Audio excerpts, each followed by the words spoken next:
E aí galera, tudo bem com vocês? Vamos aí para mais um giro de notícias sobre o Cruzeiro com questões importantes que têm movimentado o ambiente do nosso clube. Meu nome é Emerson Araújo, esse é o canal 6x1 e desde o início eu peço para você deixar o like no vídeo, se inscrever no canal caso ainda não seja inscrito e usar os comentários para deixar a sua opinião sobre cada um dos temas. Lembro que o vídeo é feito com o patrocínio do OneFootball, que é o maior aplicativo sobre futebol do planeta com mais de 20 milhões de downloads. Ele é totalmente gratuito, está disponível tanto para Android quanto para iOS e o link para você baixá-lo está aqui na descrição desse vídeo, beleza? Nessa segunda-feira, algumas torcidas organizadas do Cruzeiro promoveram uma rua de fogo, ali na saída da Toca da Raposa, quando o ônibus do Cruzeiro estava deixando o centro de treinamentos a caminho do aeroporto para o jogo dessa quarta-feira contra o Inter. As imagens são muito legais, muito bonito, Quem já teve nesse tipo de recepção, mesmo aquelas ali na entrada do Mineirão, sabe que é muito legal. Os jogadores costumam gostar muito, elogiam, até falam. Muitos deles filmam até a recepção da torcida ali de dentro do ônibus e é uma coisa muito legal. Eu acho que qualquer manifestação de apoio ao time nesse momento, especialmente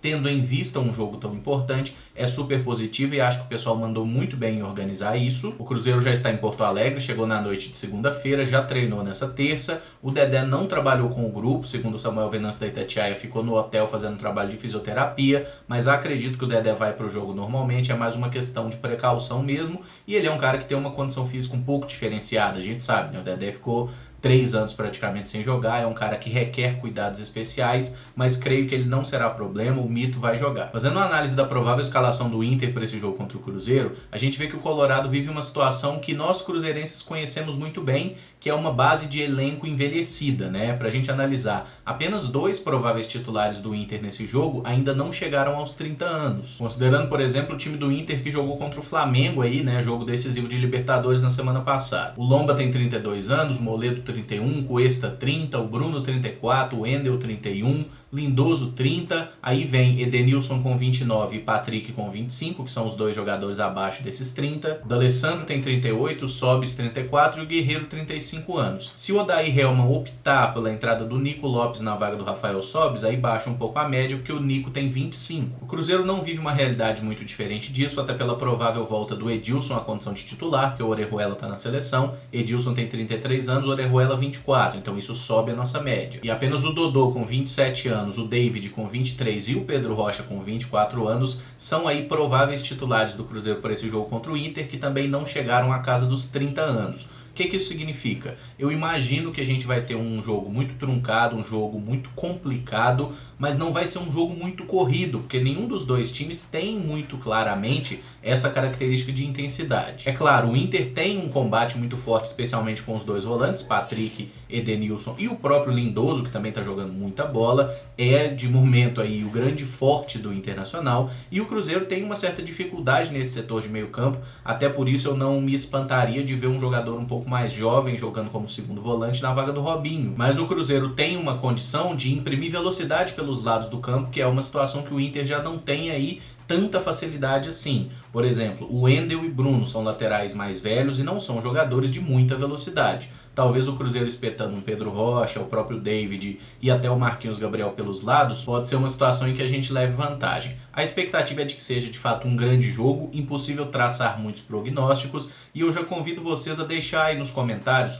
qual seria a sua escalação ideal para o Cruzeiro enfrentar o Internacional nessa quarta-feira. Eu coloco a minha escalação no vídeo de amanhã, Amanhã cedo eu faço o pré-jogo de Cruzeiro e Inter e coloco também qual seria a minha ideia de escalação, assim como devo colocar a ideia que o Rogério provavelmente vai utilizar. O volante Lucas Silva, que esteve emprestado no Cruzeiro até junho desse ano, jogador da nossa base, que pertencia ao Real Madrid, rescindiu seu contrato, saiu essa notícia aí nessa terça-feira. Hoje ele é um atleta livre no mercado e até pela identificação que tem com a camisa do Cruzeiro, é natural que muita gente pergunte se seria possível o Lucas Silva voltar para cá. Infelizmente não é possível, porque o mercado para transferências internacionais fechou no dia 31 de julho para o futebol brasileiro. Então, a partir dessa data, a gente não pode contratar nenhum jogador que tenha vínculo com clubes de fora do Brasil. Nesse momento, o Lucas Silva é um agente livre, ele não tem contrato com nenhum clube, mas quando fechou a janela, ele tinha vínculo vigente com o Real Madrid. Então, para ele poder assinar pelo Cruzeiro agora, ele precisava ter rescindido com o Real até 31 de julho. Sendo assim, o Lucas Silva não tem como vir para o Cruzeiro esse ano, não existe essa possibilidade. Até teria como ele assinar com um clube do Brasil esse ano, porém ele só seria inscrito e estaria elegível para jogar em 2020, porque é só em janeiro agora que reabre a janela de contratações internacionais. Pelo aspecto técnico, eu acho que o Lucas Silva poderia sim acrescentar algo a esse elenco do Cruzeiro. A gente está com um problema nessa questão do segundo volante, o Rogério está tentando adaptar o Robinho para jogar ali e pode ser que dê certo, mas convenhamos que não é uma certeza, né? O Robinho é um jogador que vai precisar de certo tempo de adaptação, especialmente no momento defensivo. O Lucas Silva já tem uma condição melhor, é um jogador fisicamente mais privilegiado também, conhece como poucos a Toca da Raposa, a camisa do Cruzeiro cabe muito bem nele e seria um jogador que me parece interessante. O problema é, o Lucas Silva é um jogador caro, né? Ele tinha um salário europeu, então eu não sei qual seria a pedida dele nesse momento. E a outra questão é a concorrência, né? O Lucas Silva estando livre no mercado, muita gente aqui do futebol brasileiro e também alguns clubes do futebol europeu certamente vão procurá-lo. Eu acho que o mais provável é que ele continue no futebol europeu, tem alguns países que a janela de transferências ainda está aberta e eu acho que ele vai ficar por lá. Agora, se fosse possível trazê-lo, eu acho que seria interessante sim. É bom jogador, talvez ele possa evoluir nas mãos de um técnico um pouco mais ofensivo, como é o caso do Rogério Ceni, e aquela coisa, né? A gente tem Ariel Cabral e Jadson.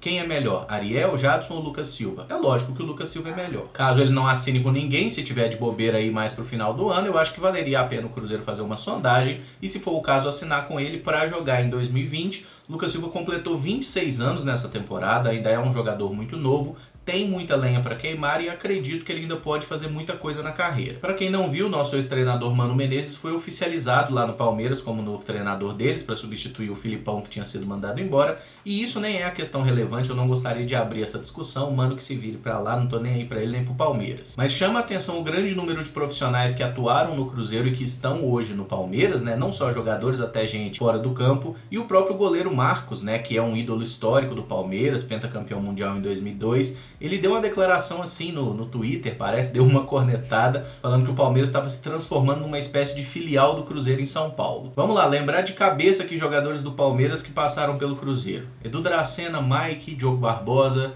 Felipe Melo, tem Dudu, tem o Henrique Dourado, que chegou lá recentemente, o Ricardo Goulart estava lá até pouco tempo.